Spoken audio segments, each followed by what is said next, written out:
Assalamualaikum warahmatullahi wabarakatuh.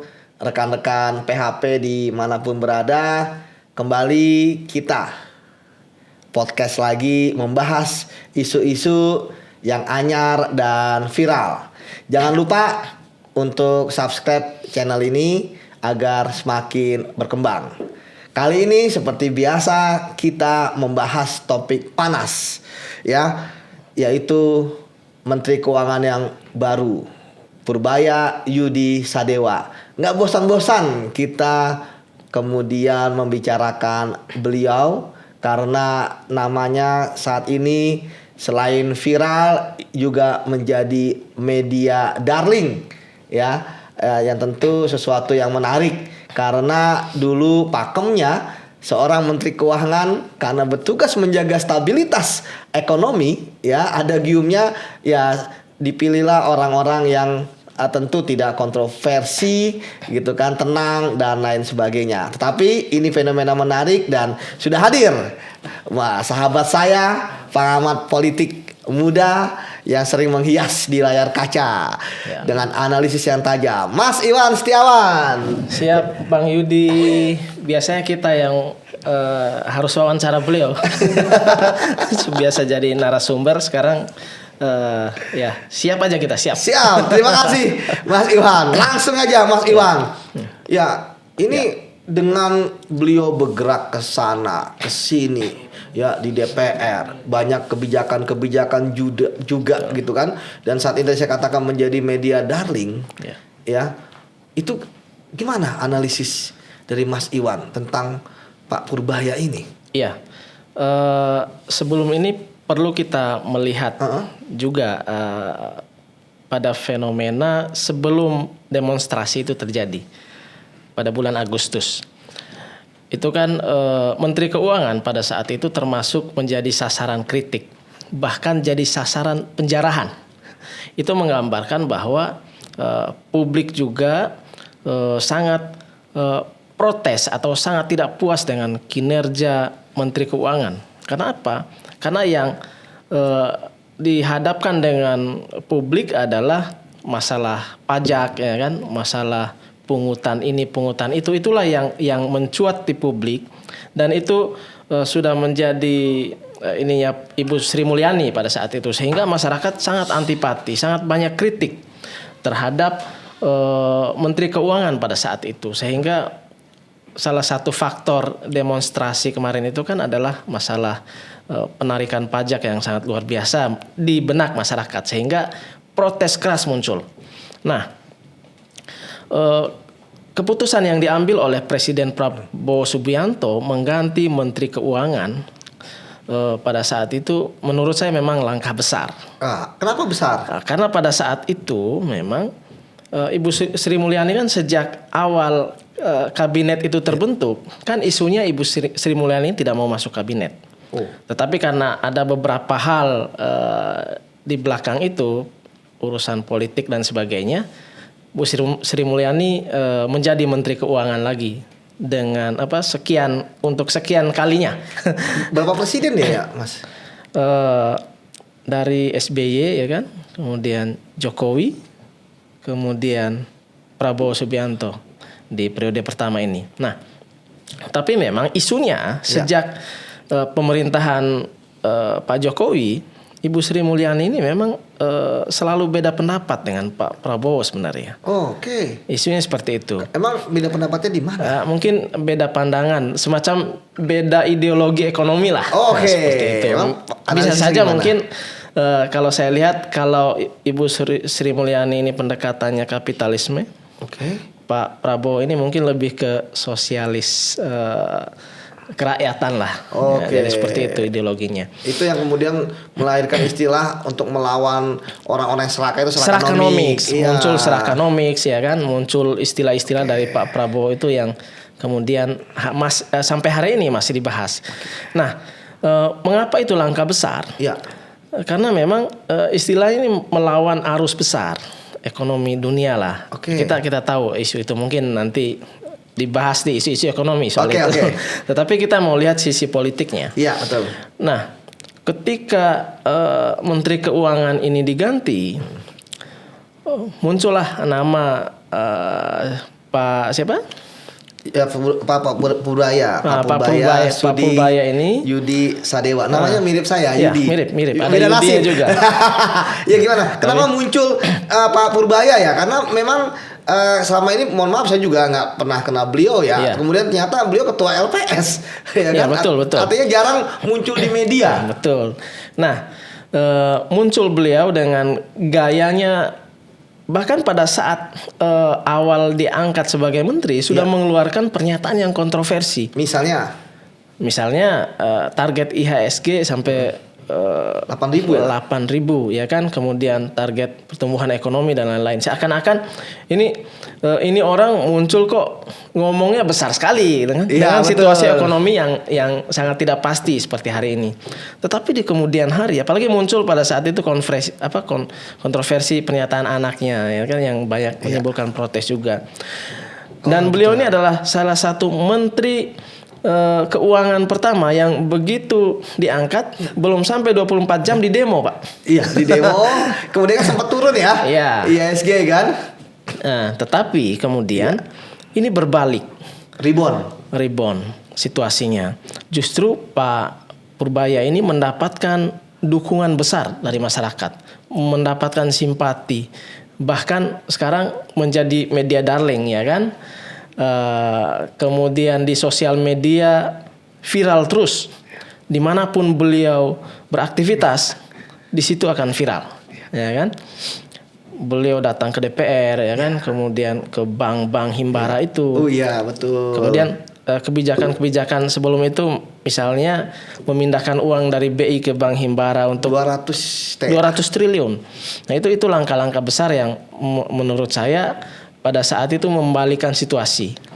Nah, kenapa bisa membalikan situasi? Karena memang dari Ibu Sri Mulyani ke Pak Purbaya ini seperti Pak Prabowo itu menghadirkan antitesa dari Ibu Sri Mulyani. Jika Ibu Sri Mulyani misalnya strategi misalnya menambal kebocoran APBN dan sebagainya itu dengan mencari kira-kira apa lagi yang bisa dipungut ini, ya kan? Betul. Kira-kira mana lagi yang bisa kita ambil untuk menambal itu dalam perspektif pajak dan lain-lain. Tetapi Pak Purbaya ini berbalik, antitesanya. Jadi menurut beliau cara untuk menaikkan penerimaan pajak yaitu dengan cara kita menyuntik dulu. Melakukan stimulus, menyuntik pengusaha-pengusaha yang sudah sekarat, ya kan? Kalau mereka sudah sehat, menurut perspektif Pak Purbaya itu, mereka dengan otomatis pajak itu mereka ikhlas untuk membayarnya, minimal ikhlas membayarnya, apalagi kalau mereka bisa senang membayar pajak, ya kan? Jadi itu perspektifnya.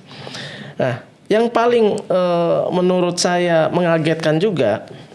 Kemarin kan ada survei kepuasan publik yang dilakukan oleh Indo Survey and Consulting.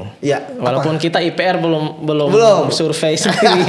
Kapan mau survei itu? Nah, nanti. Nanti. Saya kira mau dibocorin di sini. Nanti kita survei sendiri. Oke. Ternyata apa hasil yang menarik? Yang menarik, menteri yang mendapatkan kepuasan publik paling tinggi dengan kinerjanya adalah Menteri Keuangan yang baru ini. Kan ini sangat mengagetkan karena Pak Purbaya efektif belum 1 bulan kerja, ya kan? Tetapi persepsi publik itu menteri yang kinerjanya paling baik, yang paling memuaskan adalah Menteri Keuangan Purbaya. Padahal dari masa lamanya nggak apple to apple gitu ya. Itu udah dari hampir tahun lalu gitu ya. Betul. Kalau dalam survei ini beliau mendapat angka 85%. Okay. Kemudian nomor 2 tentu saja Seskap Teddy. Dan seterusnya. Nomor 2 malah ya. Jadi ada 12 menteri. Jadi ada 12 menteri yang mendapat nilai 70% ke atas. Jadi kalau kita lihat ada 2 menteri yang selalu menjadi selalu menjadi media darling. Yang pertama Pak Purbaya. Purbaya ini. Ada juga satu. Siapa? Menteri Bahlil, Menteri ESDM, Wih. selalu menjadi media darling. Media darling, ya. Tetapi nasibnya beda. Oh gitu. Gitu beda. Nasibnya beda kenapa? Karena kalau Pak Purbaya ini mendapatkan sentimen positif, Iya. Pak Bahlil ini selalu mendapatkan sentimen negatif. Why? Bahkan kalau menurut saya di media sosial itu sudah mengarah pada pembulian secara personal, bukan lagi kritik kebijakan atau kinerja, tetapi sudah mengarah pada bully personal. Kalau kita lihat bagaimana Pak Bahlil di media sosial dan media mainstream, bahkan beliau diam saja diviralkan dan dibully. Bergerak salah, diam salah. Bergerak salah, diam salah. Ini tetap jadi viral. Nah, kita kembali pada topik. Iya. Mengapa Pak Purbaya ini memang mendapatkan sentimen positif yang sangat luar biasa. Nah, bagi saya secara politik memang ini modal besar. Modal besar dan sangat penting bagi Menteri Keuangan, bahkan bagi pemerintahan Prabowo Gibran. Kenapa? Karena dengan kepercayaan publik yang sangat besar, dukungan publik yang sangat besar, jadi masalah kebijakan itu saya kira akan lancar dan tidak mendapatkan penolakan atau kritikan yang sangat signifikan seperti Menteri Bahlil. Iya. Sekarang ini Menteri Bahlil itu apapun yang keluar dari mulut beliau dikritik habis-habisan. Wah, salah ya? Salah. Apa yang terakhir soal etanol kan. Etanol. Itu dikritik habis-habisan juga walaupun itu masih dalam ruang lingkup diskusi. Tetapi habis beliau di media sosial. Nah, tetapi Pak Purbaya ini memang mendapatkan modal sosial yang sangat besar, modal sosial dan politik yang sangat besar. Saya ingin mengatakan bahwa dengan kepercayaan publik yang cukup besar ini bisa juga berdampak positif dan berdampak negatif. Oke, apa positifnya? Positifnya yang tadi saya katakan, jadi kebijakan-kebijakan beliau mendapatkan dukungan besar dari masyarakat. Lihat saja misalnya, ketika ada ekonom atau pengamat ekonomi mengomentari tentang kebijakan dan pernyataan Pak Purbaya, lihat komentarnya. Iya, saya lihat di beberapa podcast yang mengkritisi komentarnya bahkan itu betul. Prof apa yang agak gaul itu. Iya, betul. Itu kan dulu dia media darling sebenarnya Prof itu ya. Iya, mengkritik habis-habisan juga kebijakan Pak Purbaya. Tetapi lihat saja pembelaan publik di media sosial itu, bahkan banyak juga di media mainstream. Betul. Jadi itu modal besar. Betul. Tetapi negatifnya, apa negatif? ketika misalnya target-target yang telah diucapkan oleh Pak Purbaya, target-target besar tentunya, termasuk terkait dengan IHSG, kemudian pertumbuhan ekonomi, kemudian dengan kekuatan rupiah dan sebagainya. Kalau itu tidak tercapai di kemudian hari, saya kira itu bisa menjadi bumerang juga bagi pemerintah, terutama untuk Menteri Keuangan. Kalau Mas Iwan sendiri melihat sebenarnya ini pencitraan atau keseriusan? Iya, kalau saya lihat begini, memang watak alamiah kalau saya lihat Pak Purbaya ini. Padahal sebenarnya kan kalau dari sisi jabatan ya, betul. Kan kalau saya kan birokrasi banget ya. Betul. Artinya belum leader itu di lembaga negara baru LPS saja kalau tidak salah. Iya. Iya kan? Iya. Terus langsung atau menteri atau Menko Ekonomi di depan harusnya, ya kan? Iya. Tetapi kalau kita lihat sekarang ini, yang nampak di media dan media sosial ya, ini kan di depan Menteri Keuangan ini. Menteri Keuangan yang tadi saya bilang bahkan bicara soal MBG ya kan, bicara soal kebijakan-kebijakan lain harusnya kretek kemarin masalah cukai rokok itu kan harusnya itu urusannya bea cukai ya kan, urusannya Dirjen Pajak. Nah, bahkan beliau ingin mengambil alih tugas itu. Itu sebenarnya secara politik, secara etika birokrasi dan politik itu kan sebenarnya tidak bagus. Tapi masyarakat suka. Tetapi masyarakat suka yang begini. Iya. Karena masyarakat melihat bea cukai, pajak, ya kan? Nah, betul. Ya bagi masyarakat itu bagian dari masalah. Betul. Jadi itu menurut saya karena ada filosofi begini. Ketika orang terlalu benci misalnya, tapi bisa saja suatu saat bisa jadi suka dan cinta. Tapi sebaliknya juga bisa. Oke. Ketika orang sudah terlalu percaya, orang Iya. terlalu cinta, Iya. ketika misalnya dikecewakan atau Iya. target-target ekonomi Iya. itu tidak tercapai, bisa saja berbalik menjadi benci juga gitu. Oh. Jadi oke. seperti itu. Iya. Jadi menarik juga ya. Kalau kita melihat tadi benar kata Mas Iwan ya. Bisa jadi sekarang ini dipuja karena memang tidak ada saingan gitu ya. Betul. Kemudian juga kebijakan yang diambil populis, tetapi berarti bisa juga nanti kemudian dibenci masyarakat juga ya, karena memang kan kita punya banyak pengalaman. Iya. Orang ada yang awal-awal dielulukan, Betul. ya, tapi ternyata kemudian ya ketika target. Nah, sekarang apa yang harus dilakukan oleh Pak Menkyu ini ya? Iya. Bagi saya yang pertama yang harus dilakukan adalah bagaimana konsisten dengan kata-katanya. Konsisten Iya. dengan kata-kata. Jangan sampai misalnya apapun terkait kata-kata atau kebijakan keuangan. Ya. Bahkan yang terakhir itu kan digeruduk oleh beberapa kepala daerah terkait dengan TKD, terkait dengan dana bagi hasil daerah kan. Ya. Nah, maksud saya yang pertama yang harus dilakukan oleh beliau adalah konsisten dengan kata-katanya. Jangan Konsisten. sampai misalnya hari ini kita mengeluarkan target yang sangat luar biasa, kemudian kebijakan-kebijakan yang didukung habis oleh masyarakat, tetapi di kemudian hari hasilnya justru negatif. Ya. Jadi ada konsistensi antara perkataan dengan kebijakan. Ya. Atau realisasi kebijakan beliau itu. Karena saya takut Mas Iwan bahwa sekarang ini kan beliau itu menyenggol, Iya. ya, pihak-pihak yang ya bisa jadi mafia anggaran, ya, kemudian mafia bisa jadi mafia pajak, Betul. mafia cukai. Betul. Saya takutnya nanti ya sekarang kan masyarakat kemudian mengeluhkan, kemudian tadi ketika ada kesalahan dikit ada yang menunggangi. Betul. Karena kalau saya baca ya dari komen-komen kemarin saya juga sempat bikin video tadi, masyarakat ada ingin beliau menjadi wapres 2029.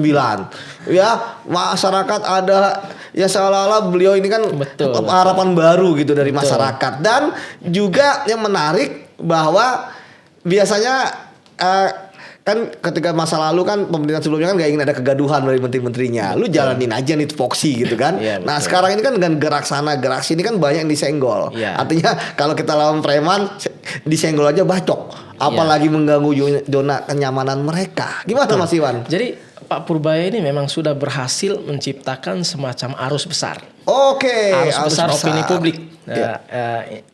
Salah satunya. Arus besar opini publik ini berhasil diciptakan oleh beliau. Makanya ketika ada yang berbeda pendapat bahkan mengkritik beliau akan tergilas oleh arus besar ini. Jadi Ya kan? mundur. Jadi mundur. Ya. Tetapi jangan salah. Oke. Kita melihat contoh terdekat misalnya. Kebijakan-kebijakan berani yang dilakukan oleh Pak Prabowo misalnya terkait melalui Kementerian ISDM. Makanya efeknya menurut saya ke Menteri ISDM ini. Iya, iya. Lagi-lagi ngomong Pak Bahlil. Iya. Ya karena pasti kita harus bandingkan. Bandingkan, ya kan? betul. Nah, kebijakan berani apa misalnya terkait Serakanomics. Iya, ekonomi. Itu kan dari awal Pak Prabowo itu sudah menyatakan melawan korupsi, itu yang pertama kan. Kemudian yang kedua melawan mafia migas dan sumber daya alam. Dan kemarin dilakukan langkah besar juga mengambil alih 6 smelter di Pangkal Pinang itu. Oh terkait ya. dengan korupsi 300 timah 300 ya. T itu. Kemudian pemerintahan Prabowo Gibran juga mentersangkakan ya salah seorang mafia migas yang terkenal itu Pada masa lalu. sampai sekarang masih menjadi buronan ya kan. Bahkan udah stateless kemarin warga negaranya. Jadi begini. Iya. Jadi yang dilawan oleh pemerintah Prabowo Gibran ini adalah orang-orang yang sudah puluhan tahun nyaman dan membangun kerajaan bisnis dan uang yang luar biasa. Iya. Mereka ini punya semua sumber daya, uang, ya kan? Ya punya uang saja lah, punya uang saja misalnya. Nah kemarin kan ada indikasi di demo itu ada peran mafia. Oke. Ya kan? Ada yang menunggangi. Itu Ada saya yang bilang menunggangi. bahwa ada yang murni, Betul. ya kan bisa jadi gitu Jadi kan. masuk Karena- akal. Iya. Masuk akalnya gimana? Karena memang sebelumnya ada kebijakan yang memang mengganggu mereka, bahkan menghabisi bisnis mereka. Iya. Ada misalnya pengambil alihan sawit. Sawit, berapa Nah. juta hektar ya? Betul. Jadi kan- mereka itu kan tidak nyaman. Tentu karena mereka punya sumber kekuatan, sumber uang yang besar, tidak mustahil mereka akan melakukan perlawanan. Iya. Nah, jangankan Menteri Purbaya, Iya. Prabowo saya dilawan oleh Iya. para mafia itu. Nah, maksud saya kepercayaan publik ini sangat penting, Iya. sangat penting bagi pemerintahan Prabowo Gibran dan Pak Purbaya sendiri. Iya. Tetapi ini sangat rawan juga bisa Digoyang. dibalikan situasinya ketika ada hal-hal yang menurut publik itu bertentangan lagi dengan publik. Misalnya bisa jadi ke depan kita tidak tahu kondisi ekonomi seperti apa. Bisa jadi misalnya harga semakin mahal, justru misalnya pemerintah diperhadapkan pada situasi yang tidak ada pilihan, misalnya harus Iya. naikin pajak, Betul. harus melakukan langkah-langkah yang secara langsung mungkin menyentuh kepentingan rakyat, terdampak langsung misalnya. Nah, ini kan rawan ditunggangi juga. Jadi saya kira perlu ada antisipasi terkait itu. Tetapi yang namanya politik, urusan seperti ini menurut saya biasa saja. Iya. Tetapi bagaimana kita mempertahankan arus opini yang baik tadi, itu juga harus dipikirkan oleh pemerintah. Kalau menurut Mas Iwan, Iya. kan kalau masyarakat udah pastilah membela, Betul. ya. Bahkan saya juga tadi saya baca lagi bahwa Iya. masyarakat ada yang berkata bahwa belum pernah mengikuti politik, tapi baru kali ini begitu ngeliat Pak Purbaya begitu percaya mereka. Padahal kan kita kan nggak tahu ya, Iya. Pak Purbaya sebelumnya ya. Betul. Bahkan saya lihat sih udah ada yang kulik-kulik tuh hartanya berapa di LKPN Iya, dan sebagainya. Tapi saya pikir itu ya untuk menggelitik lah, walaupun Betul, belum betul. sampai. Tapi kan setidaknya tadi benar kata Mas Iwan ya, sudah mulai ada inilah tuh gelembung-gelembung ya, coba Iya. untuk mungkin menyetrum ya. Ini gimana nih? Ya kan karena udah terlampau tinggi. Nah, tapi menurut Mas Iwan dukungan Pak Prabowo itu bagaimana kepada Pak Purbaya ini? Itu yang pertama, yang kedua, bagaimana menteri-menteri yang lain, kabinet yang lain kan solid untuk mendukung terhadap beliau. Gimana? Iya, kalau kita lihat Pak Purbaya ini dengan gaya koboynya sekarang ini, Iya, kayaknya cowboy. memang dibiarkan oleh Pak Prabowo Subianto seperti itu. Dan beberapa kesempatan Pak Purbaya kan mengatakan bahwa selalu mengatakan saya sudah dapat perintah, dapat restu dari presiden. Artinya memang dengan gaya seperti ini juga mungkin kalau Pak Prabowo misalnya menampilkan komentar-komentar lain, seperti kita kembali lagi ke arus tadi, justru Pak Prabowo yang diserang. Betul. Kalau misalnya Pak Prabowo menegur misalnya dengan tindakan-tindakan Iya, Pak betul. Purbaya ini, justru mendapat perlawanan publik. Bahkan bisa juga Pak Purbaya ini kan bisa jadi tameng buat Pak Prabowo ya. Betul. Iya kan? Ini keuntungan besar bagi Keuntungan besar. bagi pemerintahan Prabowo Gibran, tetapi bisa menjadi bahaya besar juga ke depan. Seperti yang saya katakan tadi.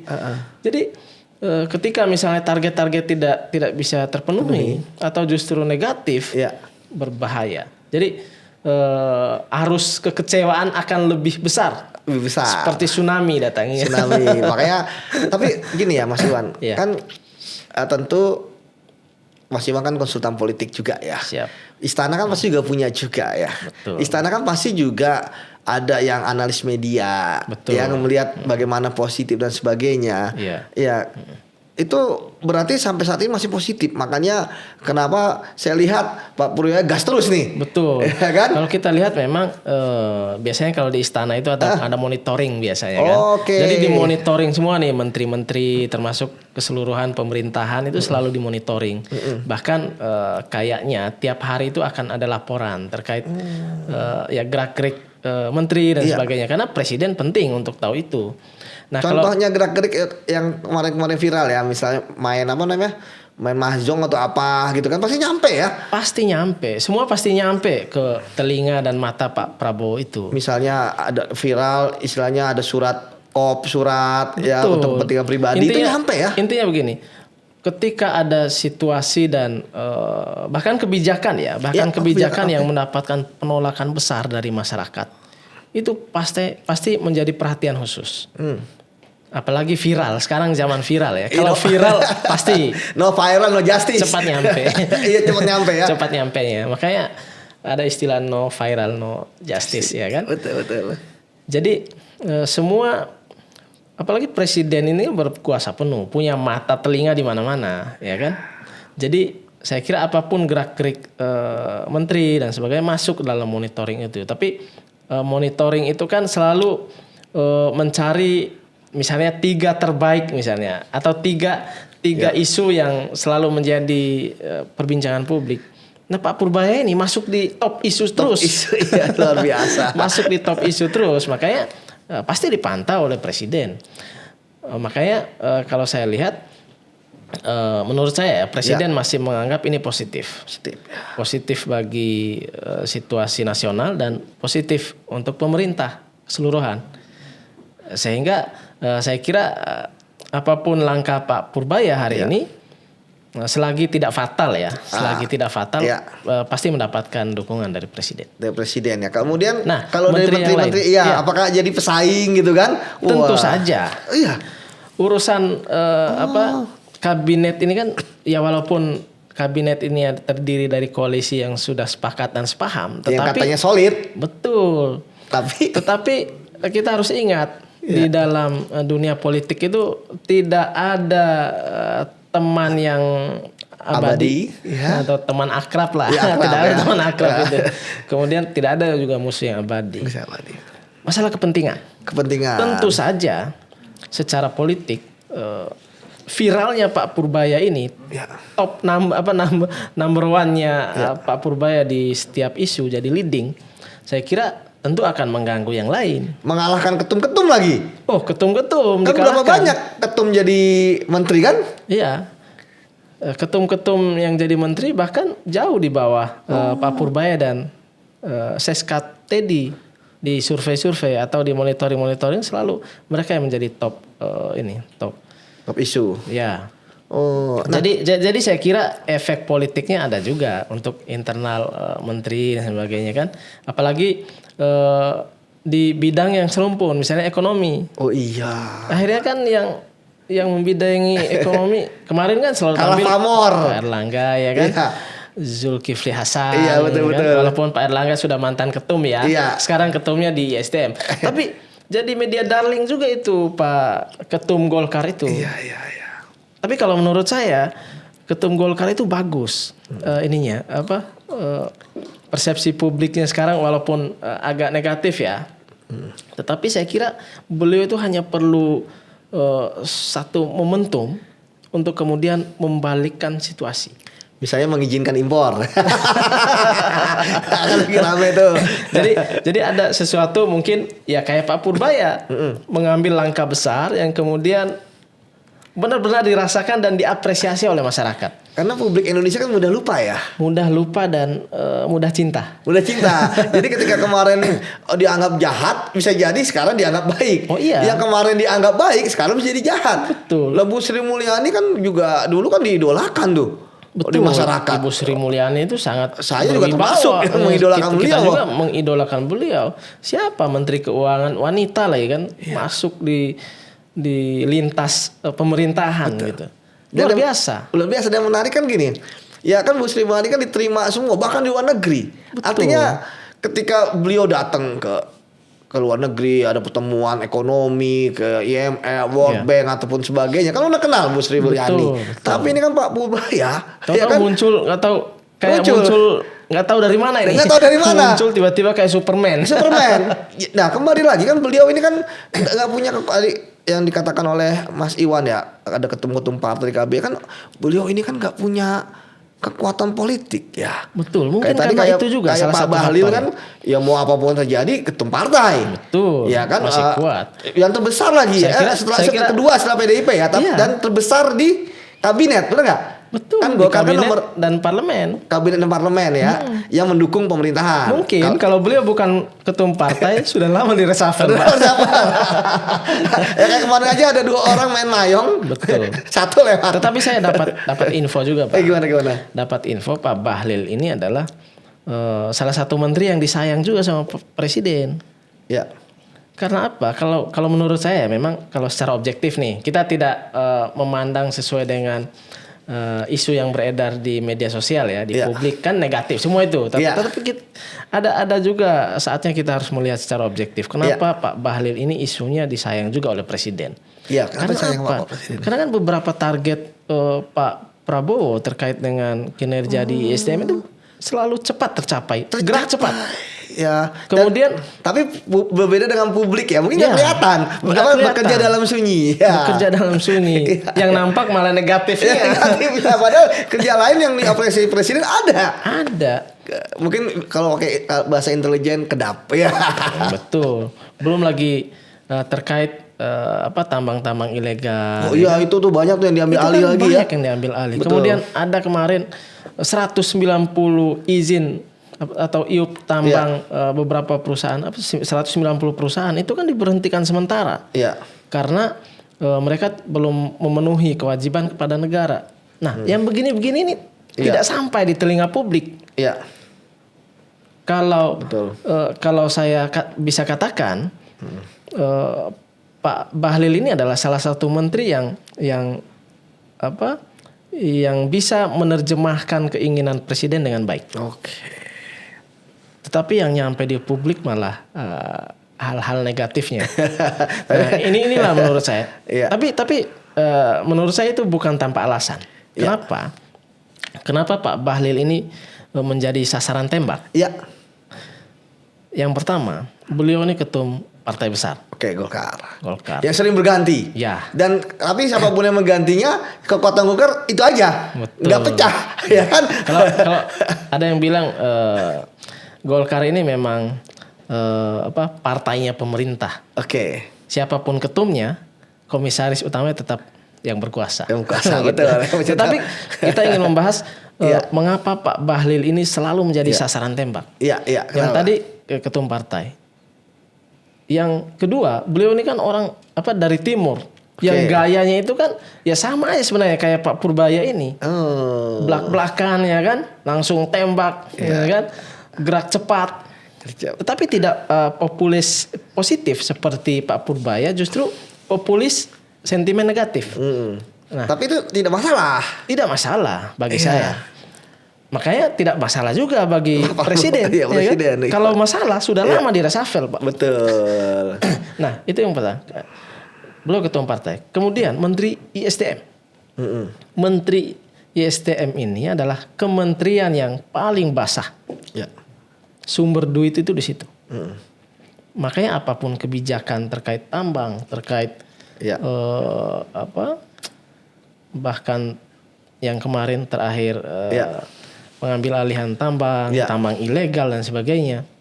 Itu kan seperti pengantar saya tadi selalu mendapat perlawanan. Oh, perlawanan. Pasti kita tahu berapa miliar, berapa triliun itu kan pengusaha-pengusaha tambang ilegal itu kan. Bagi saya Pak Bahlil sekali lagi menerjemahkan dengan baik keinginan presiden. Karena lihat saya di pidato Pak Presiden di 15 Agustus kemarin. Beliau bahkan tegas sekali mengatakan kita akan lawan para serakanomics itu kan. Bahkan dengan gamblang menyebut para jenderal, para mantan jenderal, polisi, tentara yang membackup tambang-tambang ilegal atau bersekongkol dengan para serakanomics itu, hati-hati ya gitu kan. Saya kira itu yang diterjemahkan oleh Pak Bahlil. Ya tentu sesuai tupoksinya lah. Jadi Jadi kita hari ini membicarakan menteri yang top one di survei tadi sama yang terakhir. Tapi sama-sama populer. Kemudian sama-sama mendapatkan hati di Pak Prabowo karena prestasi kerja. Betul. Jadi istilahnya Pak Prabowo ini tidak melihat mau populer, tidak populer. Betul. Ya, tetapi ya yang penting adalah kerja. Saya pikir jangan-jangan memang ada KPI ya masing-masing menteri ya, Mas. Pasti. Oke. Nah, menarik ini kita melihat bagaimana kemunculan Pak Purbaya dengan kemunculan Pak Bahlil ini. Iya, gimana? Pak Bahlil ini kan kalau Pak Purbaya munculnya dengan hal yang hero tadi kan. Hero.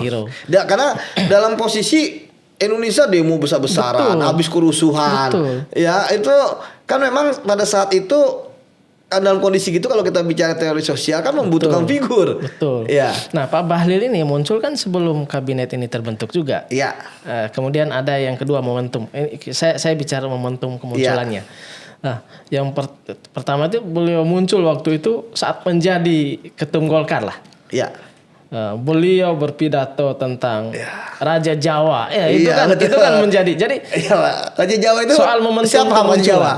Ya, kita tahu lah. Kita tahu lah. Yang beliau maksud Pak Jokowi kita Iya, ini iya, aja. iya. Tetapi ya saya kira beliau itu hebat. Iya, itu. Bisa menjadi ketum Golkar, Pak. Iya, betul. Itu salah satu buah Kepewaian. Kepewaian. Emang Kehebatan menurut saya. politik itu emang harus Iya, pandai tapi kan mendayung ya. Yang masyarakat lihat kan ya tapi kalau kita melihat lebih dalam hebat beliau. Iya, betul. Itu momentum pertama. Artinya itu memunculkan sentimen negatif di masyarakat. Iya. Kemudian yang kedua terkait dengan kisruh atau kegaduhan kebijakan pengaturan ulang subsidi gas 3 kilogram. Iya. Itu kan kebijakan itu kalau dikaji dan dipahami dengan baik bagus. Karena ingin menyampaikan subsidi itu tepat sasarannya. Karena terlalu banyak mafianya, Pak. Iya, 3 kilo kan. 3 kilo. Banyak juga 3 kilo ini dipindahin jadi non subsidi yang besar ya kan. Bahkan ada yang meledak tuh. Iya. Kemudian harga-harga Ya. tidak bisa terkontrol lagi. Di daerah sini beda, daerah ini mahal, daerah ini mahal sekali gitu. Makanya saya waktu itu Sebenarnya kan mau melihat jangan-jangan itu titik nadir gitu kan. Wah, bisa di reshuffle nih. Enggak ternyata. Makanya sebenarnya itu bagus kebijakan itu. Cuma kan yang nyampai di publik ini ya itu lagi. Jadi begini. Kalau saya lihat tren akhir-akhir ini memang ketika ada kebijakan yang menyentuh kepentingan para mafia. Jadi mereka akan bermanuver masif di media dan media sosial. Siap. Oke. Nah, mestinya saya kira pemerintah secara keseluruhan ya ini kalau kemarin PCO ya, walaupun gagal, PCO, ya. akhirnya sampai dirubah namanya itu karena kegagalan komunikasi yang baik. Nah, memang pemerintah itu harus menyiapkan pasukan komunikasi yang baik dan bisa menyampaikan informasi yang baik. Bukan hanya menyampaikan informasi menurut saya, tetapi bagaimana berperang melawan mafia di media sosial. Betul. Atau media keseluruhan. Karena gini Mas Iwan kan, komunikasi yang baik itu kan bukan polesan ya. Betul. Artinya pencitraan. By setting. Artinya kalau memang nggak ada yang bisa dijual kan nggak bisa juga Betul. dikomunikasikan dengan baik gitu ya. Betul. Jadi Tetapi kan kalau kita lihat Pak Prabowo ini banyak sekali sebenarnya yang bisa dijual. banyak prestasi-prestasi berantas korupsi. Iya, tetapi penjual komunikasinya Nah itu maksudnya betul. Tetapi dengan lembaga yang baru ini tentu kita menaruh harapan yang besar. Iya. Ya kan? Tapi ya sampai sekarang belum ada masalah sih. Belum ada. Termasuk ada Kang Belum Ujang ada di situ. Lupa saya. Oke, Mas Iwan, terima kasih Siap. atas perbincangannya. Kita ya tadi ingin membahas Pak Purbaya saja, tapi ternyata kenapa tidak membahas Pak Bahlil juga gitu ya? Harus ada itu yang kontras. Ada kontrasnya. Iya. Bahwa dua-duanya yang mempunyai hal yang positif gitu ya, dan terkait dengan bagaimana pandangan presiden. Betul. Ya, baik yang kemudian oleh masyarakat dianggap public enemy gitu kan, ataupun yang menjadi populer di masyarakat ya, populis, tapi yang penting adalah sebenarnya kinerja. Betul. Nah, karena ya kita berharap bahwa memang ya menteri-menteri itu kan menganut paham meritokrasi gitu kan, Betul, iya. bukan hanya sekedar keringatisasi. Iya. Ya artinya dia jadi menteri karena berkeringat ya, padahal ketika oke lah memang karena berkeringat, tetapi ketika sudah jadi menteri adalah prestasi-prestasinya. Ya, tapi mungkin ini terakhir. Oke, terakhir sebagai gimana? closing statement saya. Di 1 tahun terakhir, 1 tahun pemerintahan Prabowo Gibran ini mungkin sudah bisa lah bulan madu politik itu diakhiri. Wih, nanti kita akan bahas itu. Khusus. Ada khusus. Kita Harusnya akan bahas. di tahun kedua lari cepat. Lari Ya, cepat. maksudnya. Sprint. Oke. Baik, Mas Iwan. Siap. Terima kasih. Siap. Oke. Baik, rekan-rekan PHP, begitu diskusi kita harus dukung penuh ya para menteri-menteri yang bekerja dengan baik. Bahkan kita tahu bahwa ya sebenarnya orang-orang yang melawan mafia itu di depan ya harusnya para pejabat negeri kita, bukan rakyat. Sehingga ya kita bukan hanya mengeluh-elukan saja, tapi kita juga harus menjadi tameng ketika mereka mendapatkan serangan balik ya dari para mafia. Demikian, salam anti korupsi.